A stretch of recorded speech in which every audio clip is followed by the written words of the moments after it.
You're listening to Independence, the FIEC podcast. In this episode, FIEC Head of National Ministries Adrian Reynolds speaks with Dan Strange about his new book.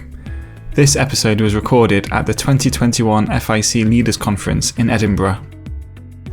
Great, I'm here with Dan Strange at one of our leaders' conferences. You can see it's all going on in the background here. It's serving Edinburgh and the North East, which is now home for you. Yes. Right, not Edinburgh, but North East. After 16 years of being, I suppose, wonderfully institutionalised at Oak Hill College in North London, we've moved the family all up to Gateshead. We're attending Hope Community Church, so I'm kind of in that capacity today. Just became members yesterday, but I've also become the director of Crosslands Forum, which is a new ministry, a new centre for cultural engagement and mission.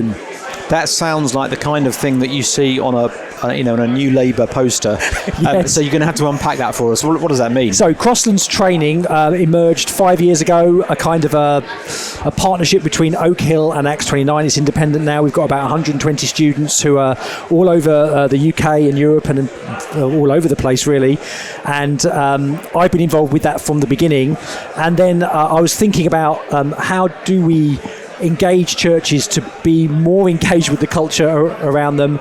Because I've been involved with Crosslands, I enjoy working with Jen Chartres, who's the executive director. Tim Chester is on the faculty there, and others.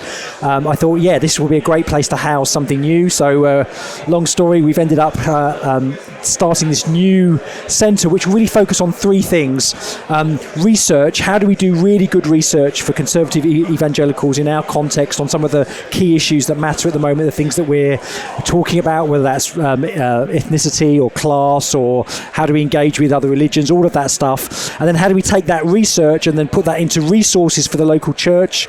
How do we run courses? How do we equip the church to be supporting the church from with training opportunities from basically conversion through to the highest level of a kind of, I suppose, PhD study? And then relationships, really. How do we support those in churches who have maybe got specialised ministries? And all of those three things is when those three things are together, the research, the resources and the relationships, that we hope that we can create. I know it's a bit of a trendy thing to say, but kind of an ecosystem of training that can support churches, very closely related to Crosslands training that's already going on. So it's very, very exciting. For me, local church pastor, done my training, whatever, 20 years ago. Yeah. How do I access that? What's that going to mean for me? So, for example, we've got a guy who called Nathan Weston, who's part of Moorlands Church in Lancaster, has been doing a lot of thinking on technology and what does it mean to live in a technological worldview. Right. So Crosslands Forum is presenting him. It's all meta, is it? Yeah. They're presenting him so he can do two virtual lectures for people to think about what does it mean to live in a technological society. And so when you say people, do you mean leaders of churches or church members? Anyone. So there's kind of popular lectures, but then also he's going to be doing a short course, 1.5 hour sessions during the daytime that a minister could do for kind of CPD to say, how do we really get to grips with this issue? Another guy called Colin Crichton, he's been doing a lot of thinking using the thought of Oliver O'Donovan and Oliver O'Donovan's view, and the Anglican theologian on sexuality. He thinks Oliver O'Donovan was something profound to teachers. He's going to be doing the same kind of a short course. So lots of different things that we're going to be doing in terms of training that are very exciting. Yeah. And so you mentioned CPD, continuing professional development. That's really important for a pastor, right? So you can't just sit on the training I had. You constantly got to be making progress and thinking about how do I engage with the world. And again, part of the problem with the world we live in is that there's too much on offer.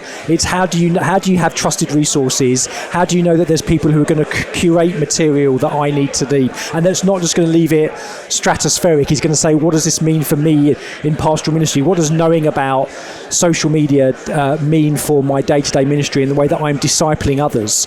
On the relationship side as well, it's saying, how could we encourage pastors to be better pastors to those who have got specialist ministries? I think I'm very passionate about how do we pastor people who feel called into the arts, to those kinds of areas. Maybe we haven't been the best at pastoring those people well, but what would it mean to support pastors to be able to say, okay, you've got artists in your church or those in the kind of creative realm. How do we kind of help them to think Christianly about their kind of area.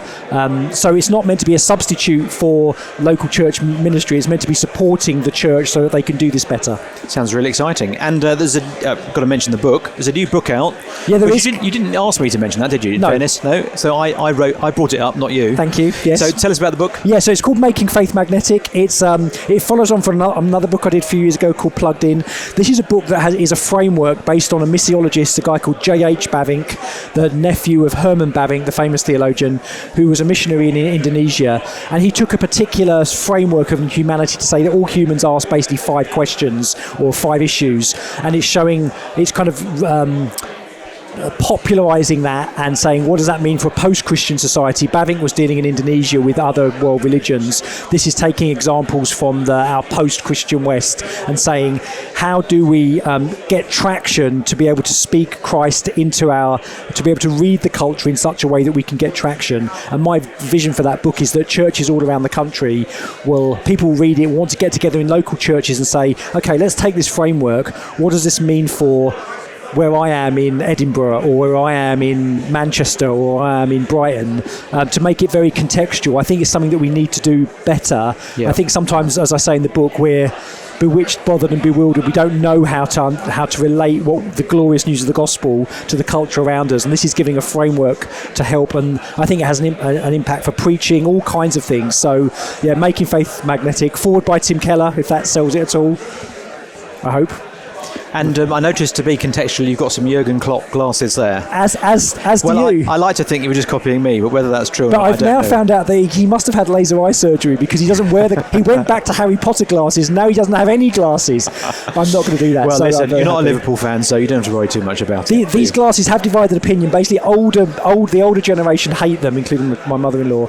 Younger people love them, and I'm feeling very middle-aged at the moment, so I'm trying to keep young. You've just given me 2 good reasons to wear them. That's good enough.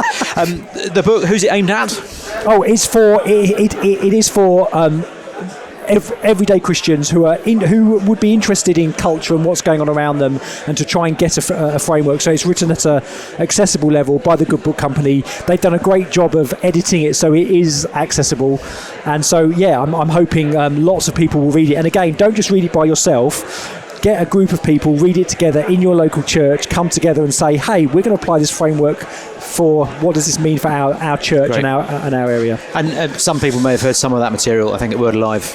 Yes, that's where it gave birth. 2019 my wife Word Alive. Loved it, so thank you very much for putting it into print. So thank you very much. Crosslands Forum, where can people find out about that? Please go to the Crosslands website or contact me, dan.strange@crosslands.training. But the Crosslands website has all the advertisements for all the courses that we're running. And if you're interested in Crosslands training, we do foundation level training for churches. We also do seminary level education as well. And it's a very exciting time to be part of the Crosslands team. Great, thank you very much. And if you follow the links on the bottom of this podcast episode, you'll find a link for the book, and you'll find a link for Crosslands as well. And welcome to the Northeast. Thanks, Dan. Delighted to Thanks be for joining us. Cheers, Adrian.